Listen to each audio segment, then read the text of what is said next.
Welcome back, everyone. This is Real Estate Uncensored, where you learn how to reach more people online, build influence, and attract ideal clients. We have an awesome guest with us today. Jennifer Murtland is here. She is, believe it or not, Monica Weekly's podcast co-host and a coach in her own right. What's funny is we were joking around about with Jennifer before we jumped on to record, is that when we had Monica, and we've had Monica on the show multiple times, she's never once mentioned that she co-hosts a podcast. So we are remedying that massive mistake, and we're having her delightful co-host with us today.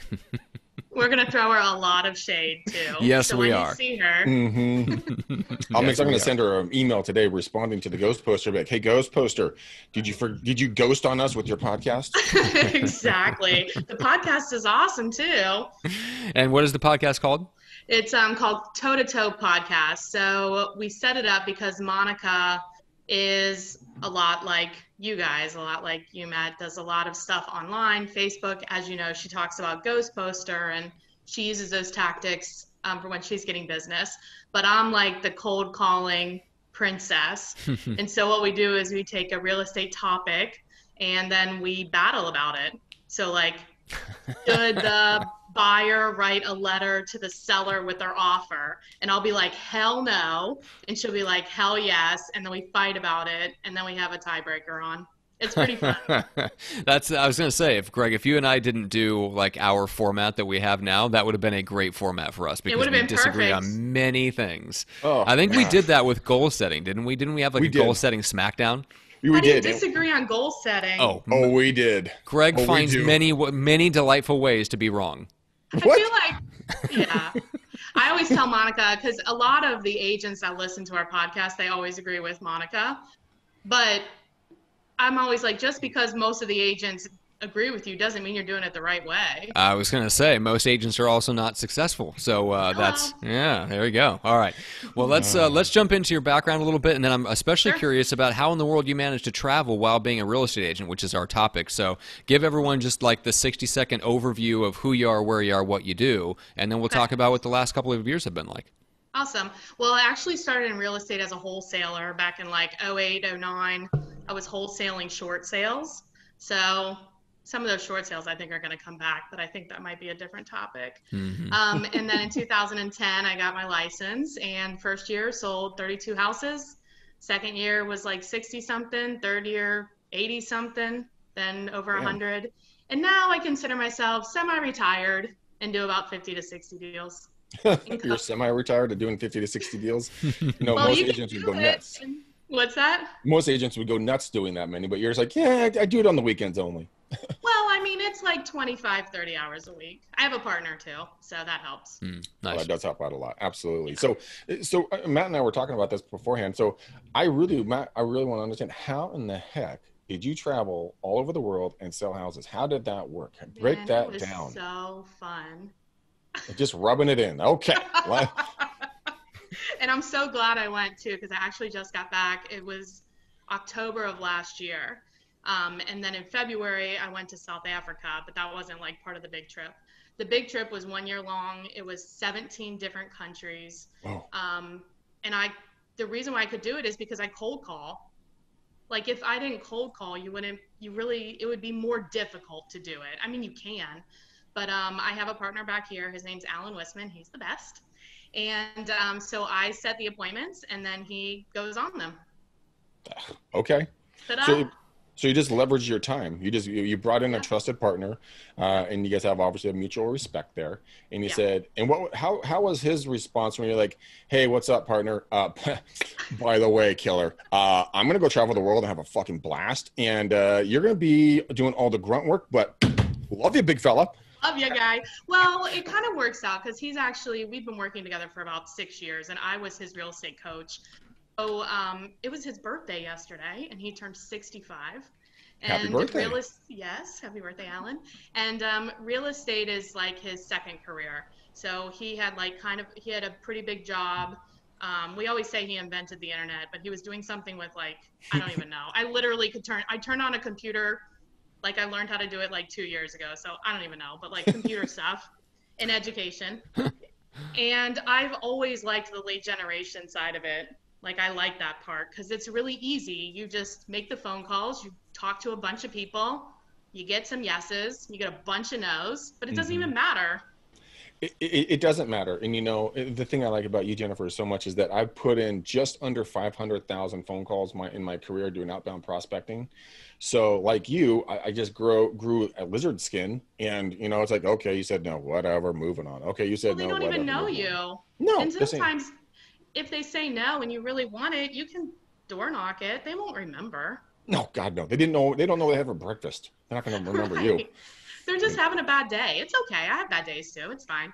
So yeah, I think like just being able to do that, and then Alan takes care of a lot of our current clients, obviously, and then he is like the one that stays on top of like getting referrals from our past clients, our sphere of influence, things like that, and they love him. I mean, honestly, he's just better at the presentation, and I'm just better on the phone. Yeah, so let's talk about that for a second. So there's two elements of that make, I guess that they are problems to overcome, and maybe even skills that need to be built. So the first one is, how do you make the calls while traveling? The second thing is, how do you pivot the call? Because that's where you probably lose most agents, which is how in the world do you make a call, which everybody thinks if I'm the one calling, they're going to want me to show up, right? How do you make that transition? Really don't. Yeah, so let's talk about the first one first, which is just how do you make the calls while you're traveling, and how do you keep track of everything, and what are you using, and just all that functional stuff. Let's talk about that first. Well, I'm a very simple person. Like, even when I can do 85 deals a year by myself with just like an assistant. But I never use, I don't use a CRM. Monica and I had a podcast about that, and we got kind of in a big fight about that. I think it's dumb. But anyway, I'm just a really simple person. So it's like, if you're going to, what was your question? How do you keep track? Yeah, well, how do you keep track? So first of all, how do you know, how are you keeping track of who you're calling, when you're calling, when you're moving around different time zones, just different things, how are you keeping track of that? And then just functionally, are you just basically, when you wake up in a new city or you get to somewhere, are you just carrying out the same routine, in the morning you make your calls?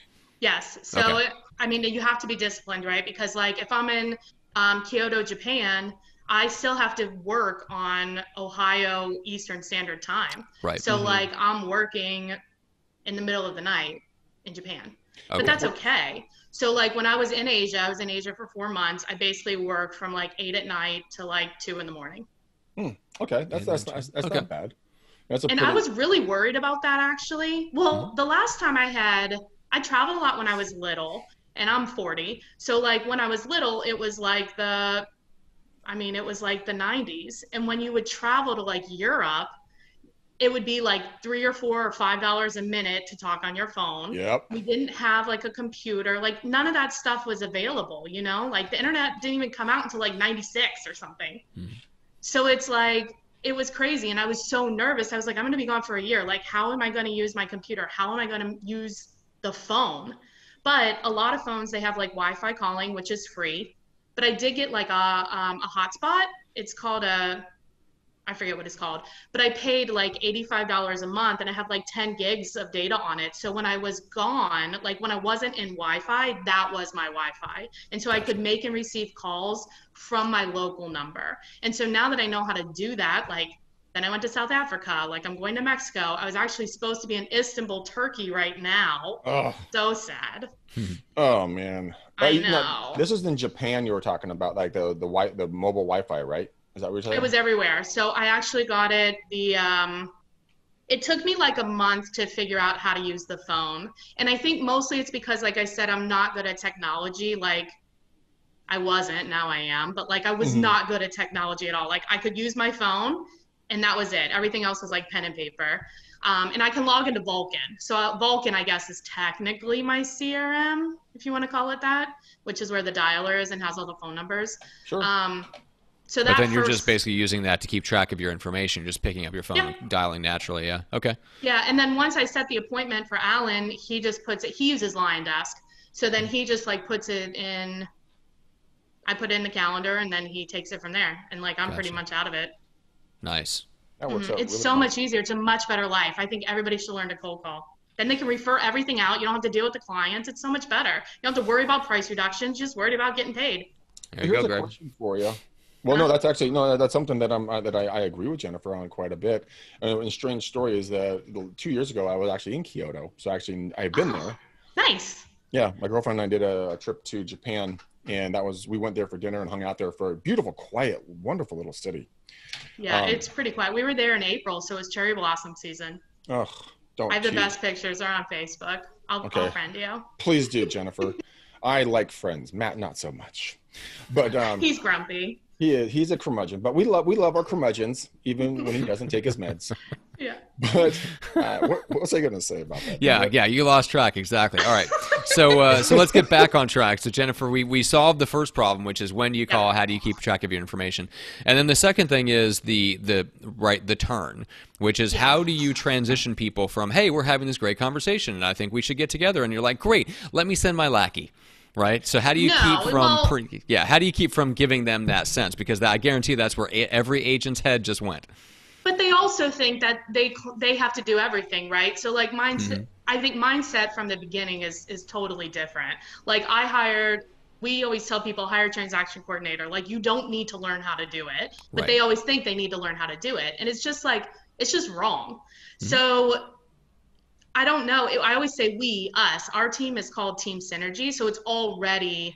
I say this is Jennifer. Well, they don't even know it's called Team Synergy. They really don't care. I know. That's what you find out is they don't know and they don't care. Yeah. They really don't care. They don't care what brokerage you're at. They don't care what your team's called. They just don't care as long as they're feeling taken care of. And when Alan gets there, well, he calls them ahead of time. We have a pretty long, even before we get there, we have a pre-listing process. So he's in rapport with them, and it's okay. Well, that definitely helps. So there's some rapport building before he shows up. He's not showing up as someone they've never spoken to. Don't sight unseen. So that does help. Correct.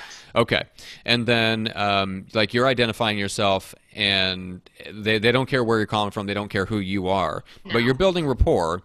But then the idea is you're telling them, well, hey, let me have my partner come out and meet with you. So just walk me through, maybe let's do some role playing on that, and I'll be the homeowner or something. So lead me to the point where you would start to make that transition to go for the appointment, and let's talk through how the phrasing is different from what it would normally be. So you kind of know my situation. I'm an expired listing. I'm looking to put my home back on the market. Yeah. I'm open to hiring a new agent, just the standard stuff, and let's kind of pick up from there. Yeah. Sure. And then it's okay, well, let me check our schedule. Alan and I we're available on Wednesday at 3, or is Thursday at 4 better for you? Gotcha. Okay. Well, Thursday at 4 is better. Thursday at 4. Great. I'll go ahead and put this in. I'm going to send Alan the information. He'll be giving you a call either today or tomorrow. Sound good? Yeah, sounds good. Wow. Seriously, that's it? No way. You went from we to Alan in 2 sentences. That's hilarious. They literally don't care. They literally don't know. Sometimes if I have a feeling that they might care a little bit, I'll put us on a group chat. Okay. Interesting. Wow. All right. But slick. I like it. But what Jennifer's doing is she's setting the proper expectations. She's not saying, I'll come over. She said, Alan and I are available. Okay, Alan actually is freed up, so he'll be visiting with you on this day. She's saying they don't care, but she set it up properly so people knew what to expect instead of saying, of course. I'll see you then. Oh, shit. Wait a minute. I can't do it because I'm in Asia. But, Alan will step in. Right. But I think, too, always from the beginning, when we're having a conversation and we're talking about, what do they think? Why did it not sell? And then obviously we solve that problem, right? So every time, I never say I do this, I do that. I say we, I say us. I mean, look at how many times we've talked about him in this conversation. It's always we and us. Even if you don't, I always recommend actually agents do that anyway, because there is going to be a time where they're going to be out of town. And they freak out when they go out of town. And they say, well, who's going to handle my clients? But if you're always saying we and us, it doesn't matter. I think, but no, it's true, because I always say whenever I'm doing a cold call, and I always say us, we, team. Yeah. Use that verbiage, And so that nobody thinks it's just me. And I explained to him very clearly, well, this is how our team works. I'm not sure if you're familiar with it. You know, it's my father, my business partner, my father, Terry McDaniel, my business partner, Chris Callahan, and myself. And then our team manager, who I call the steel trap. She's Eileen. She never forgets anything. You'll love her. Nice. She's a communicating freak. But, you know, she'll be in main communication with you, you know, throughout everything, throughout the transaction. But I'm going to be right next to you the entire time. Or one of my business partners will step in if for some reason I'm unavailable. Is that okay with you if we're in that much of communication with you? And people are like, what the shit just happened? Yeah. Okay. They're like, but I think too, a lot of people will make this mistake of like having somebody like handle their business while they're gone that's an agent that is not as experienced as them. And I think that's a huge mistake, because typically the agents that are not as experienced aren't going to be as good as you. So you actually need somebody that's going to represent you. So you want them to be better than you if they're going to be helping you while you're gone. So then your clients, and they're communicating with you, and you can do the group chats. So then your clients don't feel like they have been just dropped off. And when those people go and meet with these clients, they are also saying we, us, you know, Greg and I, Matt and I, like Matt and I were just talking as I was on my way over here, and he reminded me to mention to you, blah, blah, blah, blah, blah. Yeah. Yeah. That's perfect. So as soon as people have that shift in their mindset in regards to how to properly communicate like that, all of a sudden the communication becomes much easier. Yeah, it's so much easier because we all have 1 or 2 or 20 clients that are insane, right? Yeah.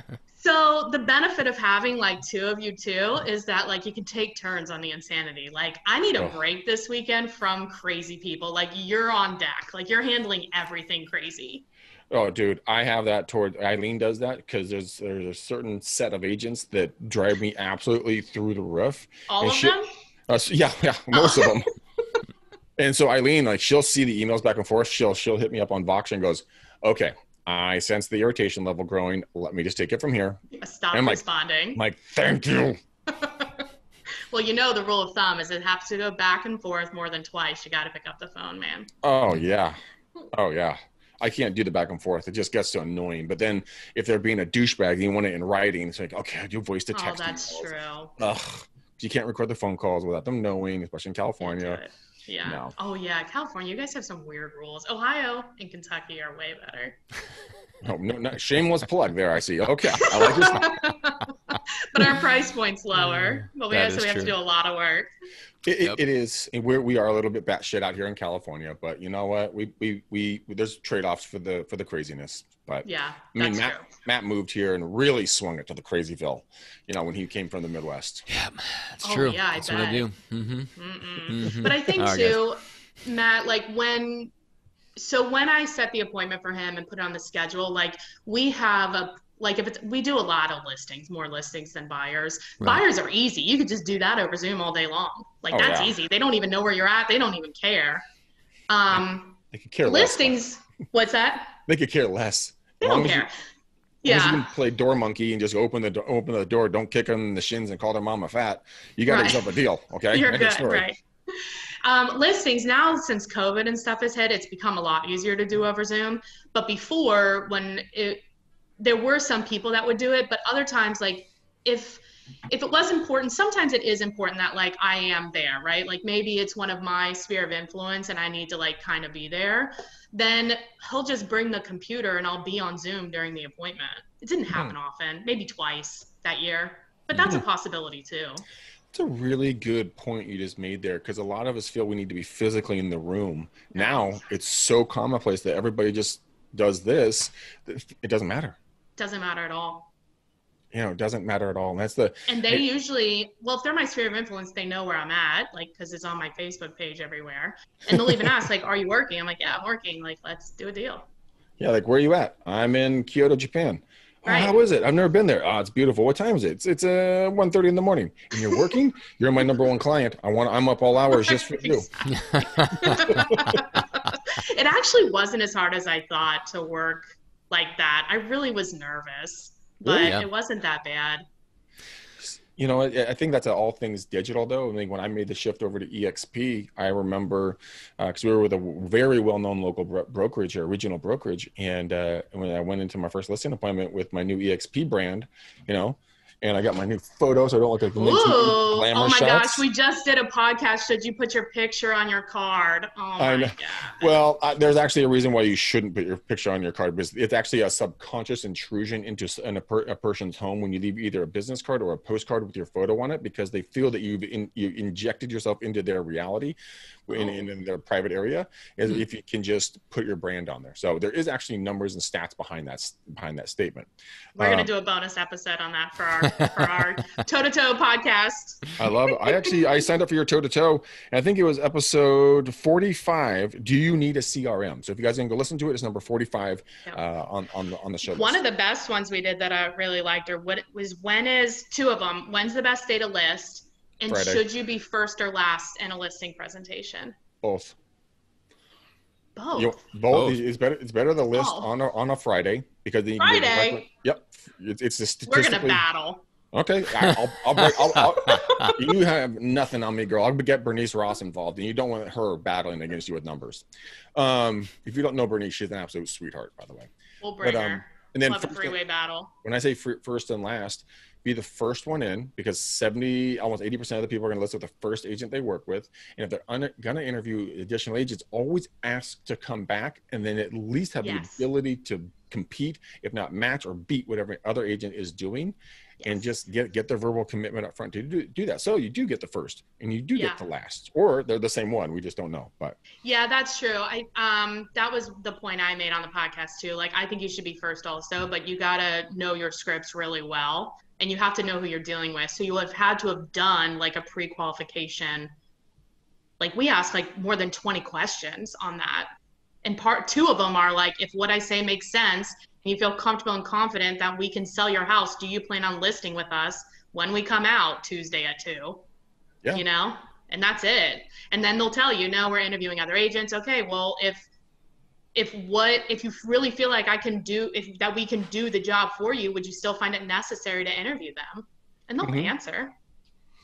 But a lot of agents won't pre-qualify them strong enough because they're afraid that people are going to cancel the appointment. I say, good, let them cancel. Yeah, it's not gonna waste your time, energy, and resources when you can be out prospecting, going and working with people who actually want to work. Drinking White Claw, you could be doing all kinds of things. Newer best friends. Okay. There's a guy. There's a guy named Jia Zhang. I think I messed up his last name, but he wrote a book called Rejection Proof. And Matt and I were talking about this on another episode that we did. And he has a TED Talk. So if you go just look up the Rejection Proof and look up his name and look up his TED Talk, he went and he did like 100 days. I think that's right, Matt. I think it's 100 days of asking ridiculous questions to people. Yeah. Like he would just go and ask for a burger refill. I asked for steak refills at Cooper's Hawk the other day. I was like, can I get those medallions refilled, please? And they're like, we don't do that. I assume they slapped you and said, what is this, the Olive Garden? These are not breadsticks. Go away. All right. But yeah, get to take a look at that stuff. You'll learn to be like Jennifer here when you can go travel the world. It's just asking the right questions, getting pre-qualified, finding out what their wants and needs are, executing on it, setting up the right, context for how you're going to run your business, who's going to be showing up, what the next steps are going to be. Right. And go travel for a year. And be disciplined. I mean, discipline is key, right? Like after having fun all day, and I actually didn't like Japan. Don't tell anybody. What? I know everybody hates me, but I did not like it. I'm like, it's too quiet. I'm too loud. They always like X you, and I got X'd all the time. I just didn't like it. Oh man, I'm sorry. I was actually the very loud American on the train, which it is totally true. I know, right? And my girlfriend looks at me and goes, shut up. And I'm like, because I was talking about this level. It wasn't like a loud talk, but everyone faces away from each other. Everyone's on their phone. Yeah. It's dead silent in those trains. You didn't get X'd?